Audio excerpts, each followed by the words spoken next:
మీరు చంద్రబాబు నాయుడు అరెస్టును ఖండించిన వారంతా ఇండియా కూటమి నేతలే.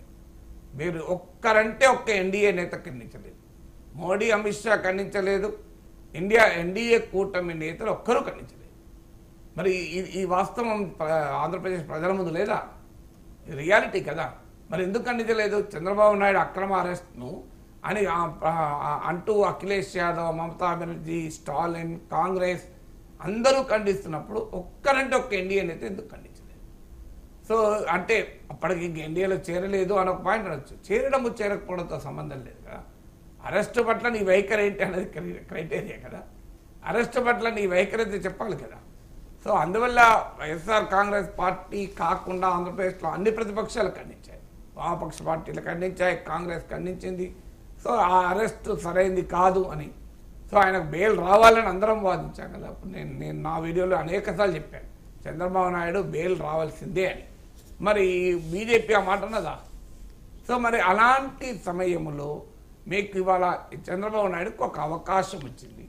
సో అలాంటి సమయంలో ఆయన మరి ఇవన్నీ గుర్తుంచుకొని తన ఎన్డీఏలో నుంచి బయటికి రావడం ఆలోచిస్తాడా అనే క్వశ్చన్ ఉత్పన్నమవుతుంది.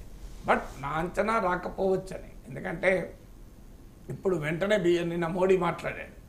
సో అంతకుముందు బహిరంగ సభల్లో చంద్రబాబు నాయుడు ముఖ్యమంత్రి చేయండి అని పిలిపివ్వడానికి కూడా వెనకాడిన మోడీ నిన్న అవసరం వచ్చింది కనుక మాట్లాడాడు రిజల్ట్స్ వస్తుంటే. మీకు చిలకలూరు పడ్డ సభలో ఒకసారి మళ్ళీ ప్లే చేయండి. చంద్రబాబు నాయుడు పాలనాధ్యక్షుడు, చంద్రబాబు నాయుడు లాంటి నాయకత్వం ఆంధ్రప్రదేశ్ కావాలని అన్నడా మోడీ? ఎక్కడా లేదు. ఎన్డీఏ మోడీకా గ్యారంటీ అని మోడీకా గ్యారంటీ అంటూ తన ఎన్డీఏ గురించి మోడీ గురించి చెప్పాడు కనుక ఎక్కడా కూడా చంద్రబాబు నాయుడు, నేను ఆ రోజు కూడా చెప్పాను, అయ్యా చంద్రబాబు నాయుడు విమర్శకులు కూడా ఒక విషయం చెప్తారు. ఐటీ రంగ అభివృద్ధిలో, టెక్నాలజీ అడాప్షన్లో చంద్రబాబు నాయుడు భారతదేశంలోనే అందరికన్నా ముందున్నాడు. దానికి ఉదాహరణ ఇవాళ అమెరికాలో సాఫ్ట్వేర్ ఇంజనీర్లు తెలుగు వాళ్ళు ఉన్నారు తప్ప గుజరాతీలు లేరు. గుజరాతీలు సూపర్ మార్కెట్లు, షాపులు పెట్టుకుంటే తెలుగు వాళ్ళు ల్యాప్టాప్లు పెట్టుకున్నారు, సిస్టమ్లు పెట్టుకున్నారు. తెలుగువారు ఇవాళ మీకు సీఈఓలుగా ఉన్నారు. ఎందుకున్నారు అంటే కారణం ఆ రోజు పునాదులు ఇక్కడ ఎర్లీగా పడ్డాయి గుజరాత్ కన్నా ముందు.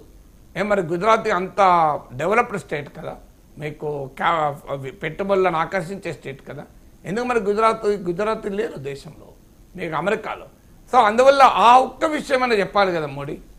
సో ఆ ఒక్క విషయమైన చంద్రబాబు నాయుడునే టెక్నాలజీ को अडॉप्ट करे, చంద్రబాబు నాయుడునే ఇన్ఫర్మేషన్ టెక్నాలజీ ఇది కూడా అనలేదు కదా.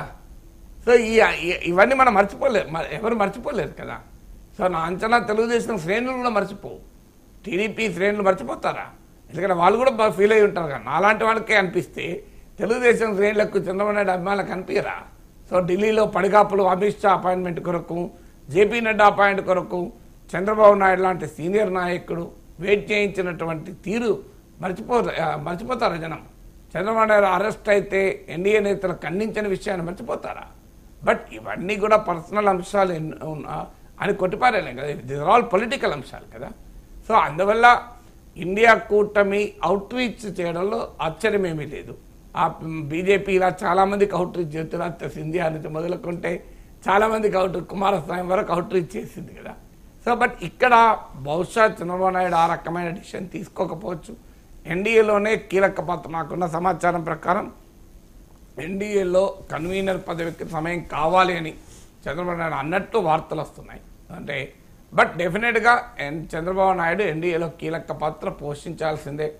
గతంలో చంద్రబాబు నాయుడు గౌరవం ఇవ్వని మోడీ అయినా అమిత్ షా అయినా ఇప్పుడు ఫోన్ చేస్తే అపాయింట్మెంట్ ఇవ్వాల్సిందే, గౌరవం ఇవ్వాల్సిందే. ఎందుకంటే ప్రజలు నేను అధికారం ఇచ్చిన తర్వాత ప్రజలు ఆ రాజకీయ గుర్తింపు ఇచ్చారు, ఎవరో ఇచ్చేది కాదు కదా.